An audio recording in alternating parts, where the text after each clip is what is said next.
शाम semi class, कैसे हैं आप लोग बच्चों। आज 11 जनवरी है और पीर का दिन है। आज हम उर्दू के सबक ज़राअत की अहमियत का सवाल करेंगे, दुरुस्त जवाब का इंतखाब करें। नंबर 1 है, पाकिस्तान एक मुल्क है। सनती ज़रई, नीम सनती नीम ज़रई, इसका दूसरा ऑप्शन है ज़रई। फिर नंबर 2 है, हार्वेस्टर काम आता है हल चलाने के, बीज बोने के, खाद बिखेरने के, फसल काटने और गाहने के। तो इसका दूसरा ऑप्शन है फसल काटने और गाहने के। नंबर 3 है, चावल की बेहतरीन फसल होती है नारोवाल में, साहिवाल में, मलिकवाल में, खानेवाल में। इसका दूसरा ऑप्शन है नारोवाल में। नंबर 4, भैंसें और गायें होती हैं ज़रई फार्म में, पोल्ट्री फार्म में, डेयरी फार्म में, फ़िश फार्म में। इसका दूसरा ऑप्शन है डेयरी फार्म में। नंबर 5 है, पोल्ट्री फार्म में होती हैं गायें, भैंसें, मछलियाँ, मुर्गियाँ। इसका ऑप्शन है दूसरा ऑप्शन है मुर्गियाँ। फिर नंबर 6 है, पाम ऑयल काम आता है ट्रैक्टर चलाने के, ट्यूबवेल चलाने के, खाना पकाने के, बालों को लगाने के। इसका दूसरा ऑप्शन है खाना पकाने के।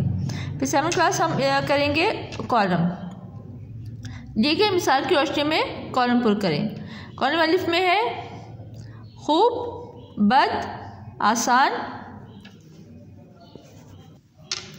मुश्किल, अजीम, वसी। अब हम इनको आपस में मैच करेंगे। खूब के साथ आएगा खूब तरीन, बद के साथ आएगा बदतरीन, आसान के साथ आएगा आसान तरीन, मुश्किल के साथ आएगा मुश्किल तरीन, अजीम के साथ आएगा अजीम तरीन, वसी के साथ आएगा वसी तरीन।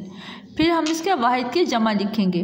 वाहिद जमा है वसीला, वसाइल, दही, देहात, इजाद, इजादात, सहूलत, सहूलियात, अदविया, अद्वियात। बल्कि बच्चों ये अद्विया नहीं आएगा क्योंकि अद्विया भी जमा है। यहाँ पे आएगा दवा, दवा की जमा होगी अद्वियात। ठीक है, ये आपके नोट्स में अद्विया लिखा हुआ है, आपने इसको करेक्ट करके दवा लिखना है। वाहिद है दवा, इसकी जमा है अद्वियात। मुश्किल, मुश्किलात। बच्चों का काम आपने कॉपी पर करना है और उसको अच्छी तरह से याद भी करना है।